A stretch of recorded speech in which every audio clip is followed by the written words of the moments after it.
የአድዋ ድል ኢትዮጵያውያን ያለምንም ልዩነት በአብሮነት ያስመዘገቡት ድል በመሆኑ የዛሬው ትውልድ ከአባቶች ጀግንነት በመማር ሀገራችንን ከባንዳዎች መጠበቅ ይኖርበታል አሉ በምክትል ርዕሰ መስተዳድር ማዕረግ የደቡብ ኢትዮጵያ ክልል የፋይናንስ ቢሮ ኃላፊ አቶ ተፈሪ አባተም። በአድዋ ጦርነት አባቶች ተዋግተው ድል በማድረጋቸው ዛሬ እኛ በነጻነት ጠንካራ ሀገር መገንባት ችለናል ያሉት ደግሞ የወላይታ ዞን ዋና አስተዳዳሪ ረዳት ፕሮፌሰር ሳሙኤል ተሰማ ናቸው። የወላይታ ሶዶ ከተማ ከንቲባ ወይዘሮ ታገኝ ኃይለ ማርያም በበኩላቸው የአሁኑ ትውልድ አንድነትን በልማት በመሳተፍ የአድዋ ድል ሊደግም ይገባል ብለዋል። ፍሬው ተስፋዬ ተጨማሪ አላት። የአድዋ ጦርነት ወራሪውን ጣሊያን ሰራዊት በኢትዮጵያውያን ድል አድራጊነት በመጠናቀቅ ለአፍሪካ ሀገራትና ለመላው የጥቁር ሕዝቦች የነጻነት ቀን የታወጀበት በመሆኑ በየዓመቱ የካቲት 23 የአድዋ ድል በዓል በደማቅ ይከበራል። በዚህም መሰረት በወላይታ ሶዶ ከተማ በተለያዩ ክዋኔዎች የኩራትና የነጻነት ተምሳሌት የሆነው የአድዋ ድል በዓል ተከብሯል። በበዓሉ አከባበር ላይ የተገኙ በምክትል ርዕሰ መስተዳድር ማዕረግ የደቡብ ኢትዮጵያ ክልል የፋይናንስ ቢሮ ኃላፊ አቶ ተፈሪ አባቴ ወጣቶች ከአድዋ ድል በመማር ትናንት አባቶች የሰሩት ታሪክ ለማስጠበቅ ሀገራችንን ከባንዳዎች ለመታደግ በአንድነት መቆም ይገባቸዋል ብለዋል። አብሮነትና መደመር ለኢትዮጵያ ዘላቂነት እንደሚያመጣ ከአራቱም አቅጣጫ የመጡ ኃይሎች ስለተደመሩ ነው ይሄን ውጤት ለማምጣት የተቻለው። ስለዚህ ብዙውን ጊዜ ኢትዮጵያን ለመበተን ብዙ ሙከራ ተደርጓል፣ አልተሳካላቸውም። ሁለት ምስጢር ነው ያለው። አንዱ በየትኛውም ግንባር የሚሰለፉ የሀገር መከላከያ ሰራዊት ከራሱ በፊት አገሩን የሚያስቀድም ሰራዊት በየጊዜው ስለሚፈጠር ኢትዮጵያን መበተን አልተቻለም። ሁለተኛ በየትኛውም አጋጣሚ የኢትዮጵያ ሕዝብ አገሩና ድንበሩ ሲነካ ተኝቶና ቁጭ ብሎ የማያይ ሕዝብ ስለሆነ ኢትዮጵያን መበተን አልቻለም። ይሄን ምስጢር መፍታት ስለማይቻል ይሄን ምስጢር እናንተ ወጣቶች ማስጠበቅ ስለሚችሉ ከዚህ ትምህርት ወስዳችሁ አገራችሁን እንድትታደጉ አባቶች ተዋግቶ ድል በማድረጋቸው ዛሬ እኛ በነጻነት ጠንካራ ሀገር መገንባት ችለናል ያሉት ደግሞ የወላይታ ዞን ዋና አስተዳዳሪ ረዳት ፕሮፌሰር ሳሙኤል ተሰማ ናቸው። የአድዋ ድል የኢትዮጵያውያን ሉዓላዊነት ነጻነት በመዳፈር ሀብቷን ለመቀራመት ያለመውን ዘመናዊ የጦር መሳሪያ የታጠቀውን ብሪተኛው የጣሊያን ተስፋፊ ሰራዊት የለኮሰውን ጦርነት መላው ኢትዮጵያውያን ጀግኖች በአንድነት ታላቅ አገር ፍቅርና የወኔ በመታጠቅ በጦርና በጎራዴ መክተው ወራሪውን መቀልበሳቸውን ለዛሬ ሀገራዊ ግንባታና ለነገ ብሔራዊ ከፍታ የጎላ አርአያነት አለው። የአድዋ ድል ለኢትዮጵያ ብቻ ሳይሆን ለአፍሪካ ሀገራትም የነጻነትና የአሸናፊነት ተምሳሌት ነው ያሉት የወላይታ ሶዶ ከተማ ከንቲባ ወይዘሮ ታገኝ ኃይለ ማርያም ለ130ኛ ጊዜ የሚከበረው የአድዋ ድል በዓል የኢትዮጵያ አባቶች ከአራቱም አቅጣጫ ሀገራቸውን አሳልፎ ላለመስጠትና ክብሯን ላለማስደፈር በከፈሉት መስዋዕት አውሮፓውያንን አንገት በማስደፋት ለኢትዮጵያ ብቻ ሳይሆን ለአፍሪካ ሀገራትም ኩራትና የነጻነት ተምሳሌት የሆነ ድል በመሆኑ ይከበራል ብለዋል። አቆጣጠር በ1950ዎቹና 60ዎቹ መጀመሪያ ከቀኝ አገዛዝ ነፃ የወጡ በተለይም የምዕራብ አፍሪካ ሀገራት ሰንደቅ ዓላማቸውን ሲያጸድቁ ኢትዮጵያውያን እንደ መነሻ በማድረግ አረንጓዴ፣ ቢጫና ቀይ የሆነውን ቦታና ቅርጽ በመለዋወጥ እንዲሁም አርማ በማስፈር ኢትዮጵያ ጥቁር ሕዝቦች የነፃነት ተምሳሌት መሆኑን በአግባቡ መስክረዋል። የአድዋ ድል ለእኛ ብሔራዊ አንድነትና የአሸናፊነት ምልክት ተደርጎ የሚወሰደው በዚህ ምክንያት ነው። የአድዋ ድል በዓል አባቶቻችን ከፍተኛ መስዋዕትነት በመክፈል ተዋግቶ በማሸነፍ ለእኛ ጀግንነትና ኩራትን ያተረፉበት ነው ይላሉ የበዓሉ ታዳሚዎች። አድዋ ማለት የታሪክ አሻራ ወይም የጥቁር ሕዝቦች ኩራት ነው። በአጠቃላይ የአፍሪካም የኢትዮጵያም ኩራት ነው። ከዛ ባለፈ ደግሞ አድዋ ለሁላችንም የጀግንነት ምንጭ ወይም ከፍ ብለን አንገታችንን ሳንደፋ የምንራመድበት ትልቅ የታሪክ አሻራ ነው። የተለያዩ የልማት ስራዎች ሚዲያ ላይ የሚሰራጩ አሉ። እነዚያን ወደ ተግባር በመቀየር ወላይታን በወርቅ እናስመስላለን። አገርንም ደግሞ አሁን ካለችበት ከፍ ለማድረግ የሚሰሩ ስራዎች ላይ በትኩረት መሳተፍ እንዳለብን ይሰማኛል። ጀግንነት ማለት ዝም ብሎ የሚመጣ አይደለም። ቆራጥነትን ይጠይቃል፣ ልበ ሙሉነት ይጠይቃል፣ ዝግጅነትን ይጠይቃል፣ የኢትዮጵያዊነት መንፈስ መኖርን ይጠይቃል። ይሄ አስተሳሰብ ካለ ወጣቱ ነገ የበለጠ ሊሰራ የሚችልበት ቴክኖሎጂ አሁን እየተመረተ ያለበት አካባቢ ኢቤት ቁጭ ብሎ ስራዎችን መስራት የሚችልበት ዘመን ላይ ደርሷል። ኢትዮጵያ በእድገት ጎዳና ላይ ያለች ሀገር እንደመሆኗ መጠን ከአድዋ ድል የአሁኑ ትውልድ ጥንካሬን፣ አንድነትን በመማር የሀገሪቱን ሰላም በመጠበቅና ኢኮኖሚ ለማሳደግ ሊተባበር ይገባል ተብሏል። የአሸናፊነት ባይነትና ሀገርን አትንኩብኝ የሚል ወኔ ነበር። እናንተ ወጣቶችም ለሀገራችሁ እድገት በዚህ በሰለጠነ ዘመን እጅ ለእጅ በመያያዝ እኛ የአድዋ አባቶች ልጆች ሆነን አገራችን ተረጂ ተመጽዋች በወራሪ የምትጠቃ ልትሆን አይገባም።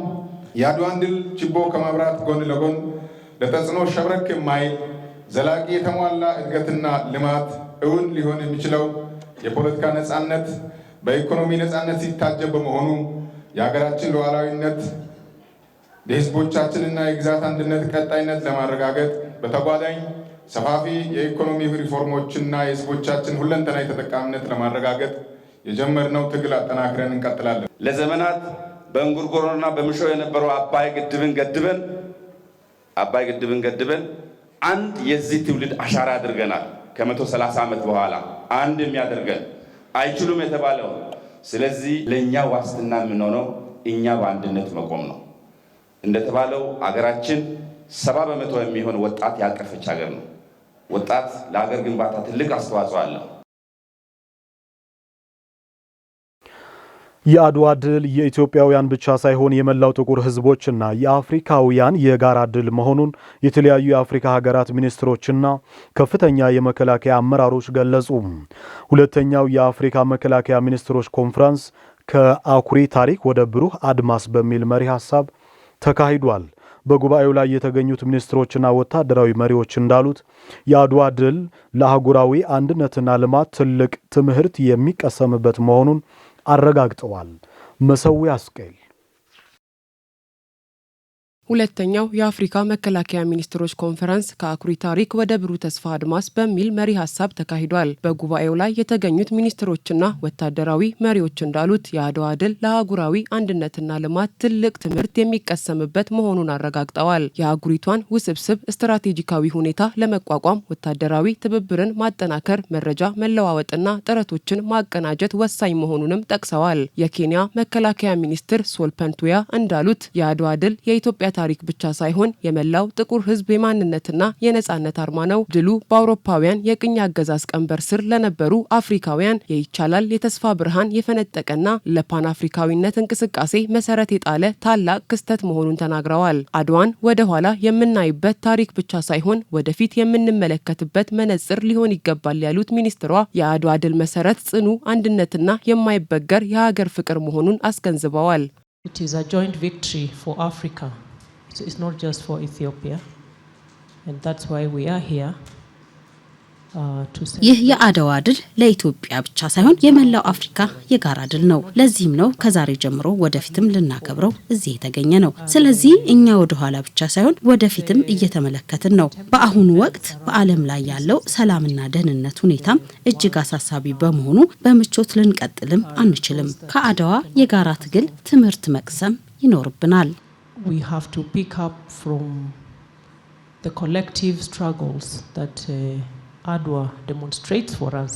የደቡብ ሱዳን የመከላከያና የቀድሞ የጦር አርበኞች ጉዳይ ሚኒስትር ሌተናል ጀነራል ቾንቶን ባሎክ በበኩላቸው ኢትዮጵያ ከ130 ዓመታት በፊት በአድዋ የሰው ልጅ እኩልነትን በተግባር ያሳየችበት ነው ብለዋል። ይህም ለአፍሪካ የነጻነት ንቅናቄ መሰረት መሆኑን ጠቅሰው ኢትዮጵያ የአፍሪካውያንን መንፈስና ጥንካሬ ዳግም የቀሰቀሰች ታሪካዊ ሀገር መሆኗንም አክለዋል። 130 years ago, Ethiopia showed Africa and the world that ከ130 ዓመታት በፊት ኢትዮጵያ የሰው ልጅ እኩል መሆኑን ለአፍሪካና ለዓለም አሳይታለች። ህዝቦች የገዛ ድላቸውን የመወሰን መብት እንዳላቸውም አስመስክራለች።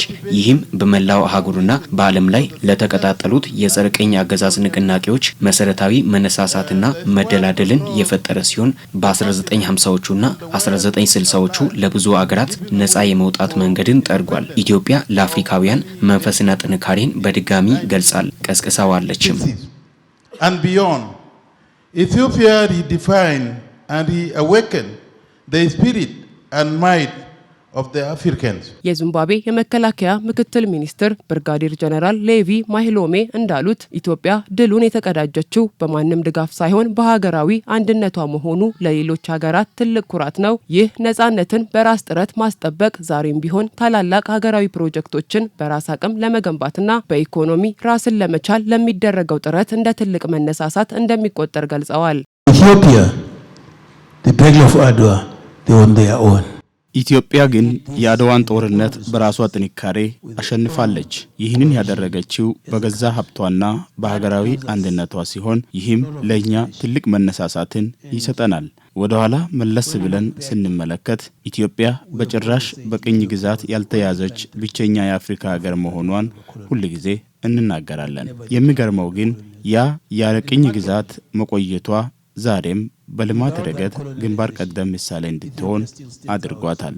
Is one of the leading examples on development. የዛምቢያ መከላከያ ኃይል አዛዥ ጄኔራል ጆሪፍ ሲቶንጎ ዚኤሌ ኢትዮጵያ በአሁኑ ወቅት ድሉን ከዘመናዊው የልማት ጉዞ ጋር በማያያዝ እያሳየች ያለችው ስኬት የሚደነቅ መሆኑን ተናግረዋል። በተለይም በአየር ንብረት ለውጥ መቋቋም፣ በመሰረተ ልማት ግንባታ፣ በኢነርጂ ዘርፍ መስፋፋትና በአርቲፊሻል ኢንተለጀንስ AI ቴክኖሎጂ አጠቃቀም ረገድ ኢትዮጵያ ለአፍሪካ አርአያ መሆኗን ገልጸዋል።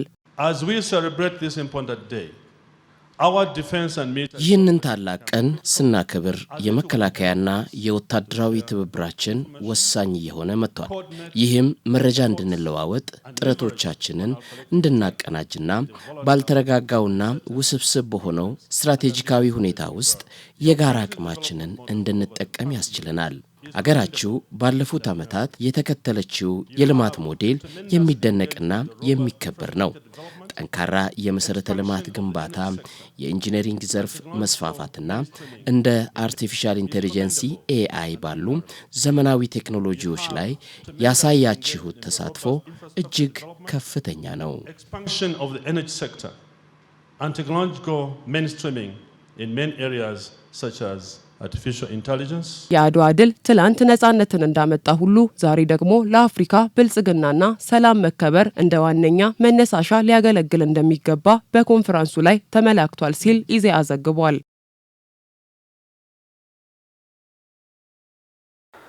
ሀገሪቱ በጠላት እንዳትወረር በጸሎትና በስነ ልቦና ብርታት ንዋያተ ቅድሳትን ሳይቀር በማዝመት ለድሉ ግንባር ሚናዋን የተወጣቸው የኢትዮጵያ ኦርቶዶክስ ተዋሕዶ ቤተክርስቲያን የአድዋ ድል ሲከበር ስሟ በቀዳሚነት ይጠቀሳል። የሀገር ሉዓላዊነትና አንድነት ብስራት የሆነው ይህ የድል በዓል በምዕመናኑ ዘንድ መንፈሳዊ ይዘቱን በጠበቀ በተለያዩ ኩነቶች በደማቅ ስነ ስርዓት ይከበራል። ትዝታ ታከለ ተጨማሪ አላት። የካቲት 23 የሰማዕቱ ቅዱስ ጊዮርጊስ ዓመታዊ የንግስ በዓልና የአድዋ ድል መታሰቢያ ዕለት ነው። ሁለቱ ሀገራዊና ሃይማኖታዊ በዓላት ደግሞ በአንድ ታላቅ ታሪካዊ ክስተት ተሳስረዋል። ጦርነቱ እንግዲህ የካቲት 23 ሲደረግ ከእኩለ ጾም በፊት ነው የነበረው። እሁድ ላይ ነው የተደረገው። እሁድ ቀን ነው። ይሄ በጣሊያን በኩል የታሰበበት ስትራቴጂ ነበር። በእነሱ ሐሳቤ ክርስቲያኖች ስለሆኑ ያጼ ምኒልክ ጦር ስለሚጾም ይደክማል፣ ስለዚህ እናሸንፈዋለን። በጾምን በክርስትናው አያወላውልም። ምንም ወታደር ቢሆንም መጾም አይቀርም፣ ምእመን ነው። ስለዚህ ስለሚደክም እናሸንፈዋለን። ቤተክርስቲያኑ አብራ እያስተማረች አይዞህ ለሀገርህ፣ አይዞህ ለሃይማኖትህ፣ አይዞህ ለነጻነትህ፣ ለአንድነትህ፣ ለማንነትህ፣ ለባህልህ መስዋዕት መሆን አለብህ። ይሄ መስዋዕት ለህዝብ ቤዛ መሆን አለብህ። ለቤተክርስቲያን ቤዛ መሆን አለብህ። ለወገንህ ቤዛ መሆን አለብህ ብላ እየሰበከች እያጽናናች በቅርብ ሆና የትምህርት ሲኖር ሳለ ደግሞ እንደገና ኑዛዜ እየሰጠች እግዚአብሔር ይፍታ እያለች እየጸለየች እየገነዘች እየቀበረች ብዙ ተአምር ነው የሰራችው ቤተክርስቲያናችን። የአድዋን ጦርነት ለማካሄድ የመጀመሪያው የነበረው ነገር የሚኒሊክ አዋጅ ነው። ሚኒሊክ አዋጁን ሲያውጁ አስተውለነው ከሆነ በፍጹም እምነት ነው አዋጁን ሲያውጁት የነበረው። ምክንያቱም እንዲመጡ እንዲሰበሰቡ አዋጁን አውጀዋል። በአዋጃቸው የመጨረሻ ቃላት ላይ ምንድነው ያሉት? ይሄንን ሳታደርግ ቀርተ ወስደህ ባገኘህ ማርያምን ስመለስ አልተውህም ነው የሚለው። ማርያምን ስመለስ አልተውህም ማለት በውስጡ በጣም ፍጹም እምነት ድል አድርገው እንደሚመለሱና የሚወዷት የሚያከብሯት የምትቀርባቸውን ወላዲተ አምላክ ድንግል ማርያምን ጠርተው እንደማይምሯቸው የተናገሩበት አንዱ አንቀጽ ነው። የአድዋ አዋጅ ታወጀ። ከዚያ በኋላ ሊገናኙበት የተቀጣጠሩበት ስፍራ መገናኛቸው ወረኢሉ ጊዮርጊስ ነበር። አፈሊቅ አክሊሉ ገብረ ኪሮስ የተባሉ ሊቅ ለኢትዮጵያ ታሪኳ ነው መልኳ በተሰኘው መጽሐፋቸው ሚኒሊክን ለአድዋ ድል ያበቃቸው አንድም እምነታቸውና የልብ ጸሎታቸው ነው ባሉበት ጽሑፋቸው ወራሪዎች ምድሪቷን የያዙበት መንገድ አስፈሪ እንደነበር ታሪክ ቢያወሳም ሃይማኖት የእንቅስቃሴ መሳሪያ ሆኖ በመገኘቱ ኢትዮጵያ በነጭ ሳትገዛ በነጻነት መኖሯ የዚህ ውጤት መሆኑን የቤተ ክርስቲያኒቱ ሊቃን ያስረዳሉ። ታቦት ተሸክማ መስቀል፣ ስዕል የአክሱም ጽዮንን ካህናት እስከ መጨረሻ ከዚህ ጀምሮ ሰራዊቱን አጅቦ እስከ መጨረሻው ድረስ ለሰራዊቱ አለኝታ ለህዝቡ አለኝታነት ጦርነቱ መሃል ድረስ ገብታ ቤተ ክርስቲያኗ ተሰልፋለች። አለቆች የገዳማቱ መምህራን በሙሉ ተሰልፈው ሄደዋል። ሊቀ ጳጳሱ አቡነ ማቴዎስ በወቅቱ አብረው ተሰልፈዋል ጦርነት ውስጥ። እንግዲህ ይሄ ምን ያመጣል? ለዚያ አብሮ መሰለፉ በቃ አብራኛለች ቤተክርስቲያን። እንግዲህ ክርስቲያኑ ህዝብ ይሄንን ነገር እንደ ትልቅ ወኔ እንደ ትልቅ ሞራል ተጠቅሞታል። የአድዋ ድል ከኢትዮጵያ ኦርቶዶክስ ተዋሕዶ ቤተክርስቲያን እምነት ጋር የተያያዘበት ታሪካዊ ዳራ ኢትዮጵያን በአፍሪካ የምትገኝ ኢየሩሳሌም አድርገው በርካታ የአፍሪካ ሀገራት መቁጠር መጀመራቸው ይነገራል። አንድ ጣሊያናዊ ተዋጊም በነጭ ፈረስ ተቀምጦ ወደ ቀኝና ወደ ግራ እየተመላለሰ ወደ ጦርነቱ ግቡ ጣሊያኖችን ማርኩ እያለ ትዕዛዝ ሲሰጥና ሲዋጋን የዋለ ፈረንጅ የጦር ጀነራል ማን ነው ብሎ መጠየቁ የሰማዕቱ የቅዱስ ጊዮርጊስ አጋዥነት በውጊያ ስፍራው በአካል መገለጡም እንዲሁም በርካታ የሃይማኖት አባቶች በውጊያው ላይ መሳተፋቸው መነሳት የሚገባው መሆኑን አባቶች ያስገነዝባሉ። የቤተ ክርስቲያን ሚና ሳይሆን ቤተ ክርስቲያን ራሷ አድዋ ነበረች፣ እዚያው አድዋ ተገኝታለች። ስለዚህ ቤተ ክርስቲያን በአድዋ ሚናዋ ሳይሆን ማለት የምንችለው ቤተ ክርስቲያን ራሷ አድዋ ዘምታ ነበረ። ለኢትዮጵያ ነጻነት ለቤተ ክርስቲያን ነጻነት ተዋግታለች፣ ዘምታለች፣ ዋጋ ከፍላለች ብለን መናገር እንችላለን። ምክንያቱም የክርስቲያኖች ህብረት ንዋያተ ቅዱሳቱ ተገኝተው ታቦታቱ ተገኝተው ካህናቱ መነኮሳቱ ተገኝተው ጸሎቱ እየተደረገ ያ ህብረት ከሆነ አንዱ ቤተ ክርስቲያን ማለት ያ ህብረት ማለት ነው። ይህንን ጠላት በእግዚአብሔር ኃይል መክተዋለሁ። የቤተ ክርስቲያን ነው ራሱ ቤተ ክርስቲያን እዚህ ውስጥ አለች። በዚህ ረቂቅ ጽሑፍ ላይ ቤተ ክርስቲያን አለችበት። የቤተ ክርስቲያን ቋንቋ ነው እንዳለ። ስለዚህ የቻልክ ያው በጉልበትህ ያልቻልክ ደግሞ በጸሎትህ እዘንልኝ፣ እርዳኝ። ይሄን የማታደርገው ከሆነ ለዚህ አማላጅ ማርያምን ይሄ ምንድን ነው? ቤተክርስቲያን ይሄ ቤተክርስቲያን አንደበት ነው። ከዚህ ይጀምራል። እኛ ወደ ጦርነቱ የምንሄድ ኃይል ሰጥቶን አሸንፈን እንድንመጣ እንደገና ካህናቱ መነኮሳቱ በእንደዚህ ያለ ሁኔታ እርዱኝ፣ አግዙኝ ብለው ተማጽነዋል። የአድዋ ጦርነት ሊጀመር ሰዓታት በቀሩበት ጊዜ እንደ ተዋጊ ሳይጨነቁ ሁሉን ትተው በተጠንቀቅ ከመቆምና የነደፉትን የውጊያ ስልት ከማሰላሰል ይልቅ እግዚአብሔርን በጸሎት መጠየቅ ይበልጣል የሚል ስነ ልቦና መገንባት መቻልና ንጉሱ ራሳቸው ጊዮርጊስ ቤተክርስቲያን በመገኘት መጸለያቸው በበርካታ ጽሑፎች ተሰንዶ በማስረጃነት ተቀምጧል። ህብረት በረካ ኢስላማዊ ማህበር በከተማው እየሰራ የሚገኘው የበጎ ተግባር አንድነትና አብሮ የመኖር እሴትን የሚያጎለብት ነው አሉ የአረካ ከተማ አስተዳደር ከንቲባ ኢንጂነር ጥበቡ ሳሙኤል። ማህበሩ የረመዳንን ጾም ምክንያት በማድረግ አረካ ከተማን ጨምሮ በቦዲቲና ሁምቦ ከተሞች ከ1.5 ሚሊዮን ብር በላይ በማውጣት ለአቅመ ደካሞች ማዕድ የማጋራት መርሃ ግብር አካሂዷል። ተጨማሪው በአዲስ ዓለም ሞገስ ይቀርባል። የማህበሩ ዋና ሰብሳቢ አቶ የማነ ጀማል የዘንድሮን ረመዳንን ምክንያት በማድረግ በከተማው ላሉ አቅመ ደካሞች የማዕድ ማጋራት መርሃ ግብር መካሄዱን ጠቅሰዋል።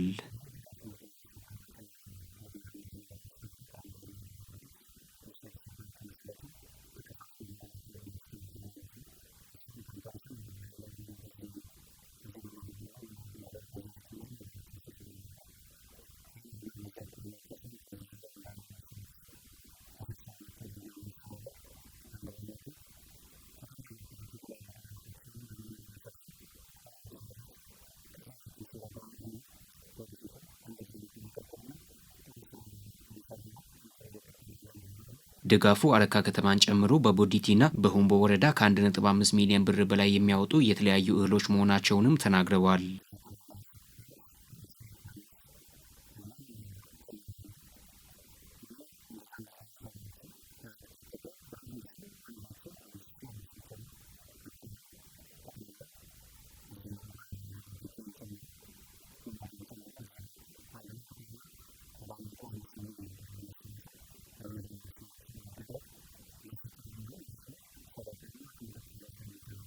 ማህበሩ የተለያዩ አካላትን በማሳተፍ በጎ ተግባራትን የመስራት ዓላማን ይዞ እየተንቀሳቀሰ መሆኑን የአረካ ከተማ መጅሊስ የተቋማትና ማህበራት ዘርፍ ኃላፊ አቶ ከድር በርገነ ገልጸዋል።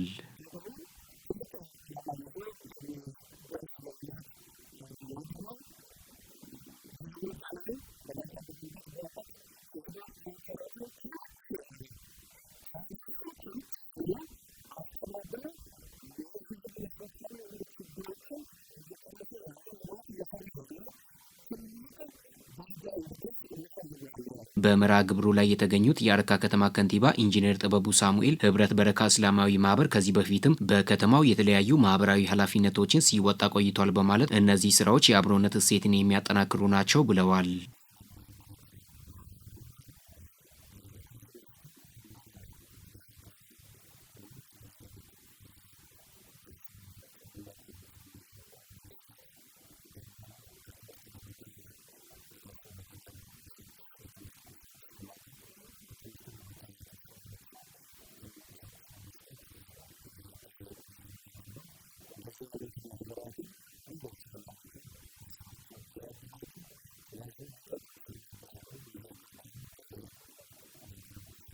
ከተማ አስተዳደሩ መሰል በጎ አድራጎት ስራዎች እንዲጠናከሩ በዘርፉ የተሰማሩ ማህበራትን እንደሚደግፍም አክለዋል።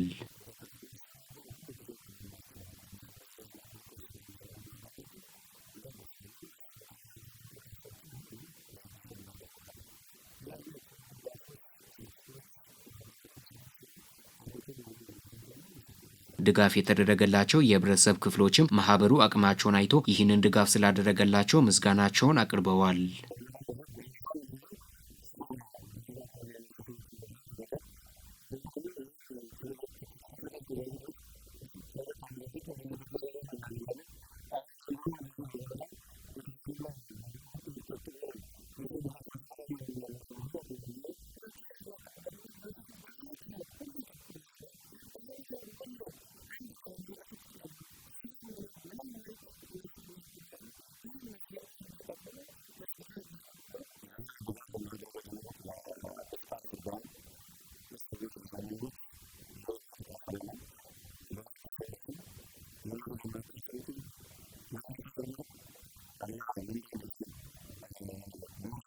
ህብረት በረካ እስላማዊ ማህበር ከማዕድ ማጋራት በተጨማሪ በአረካ ከተማ በሚገኘው ቢላል መስጊድ መጸዳጃ ቤትና ቤተ መጻሕፍት ገንብቶ አስረክቧል።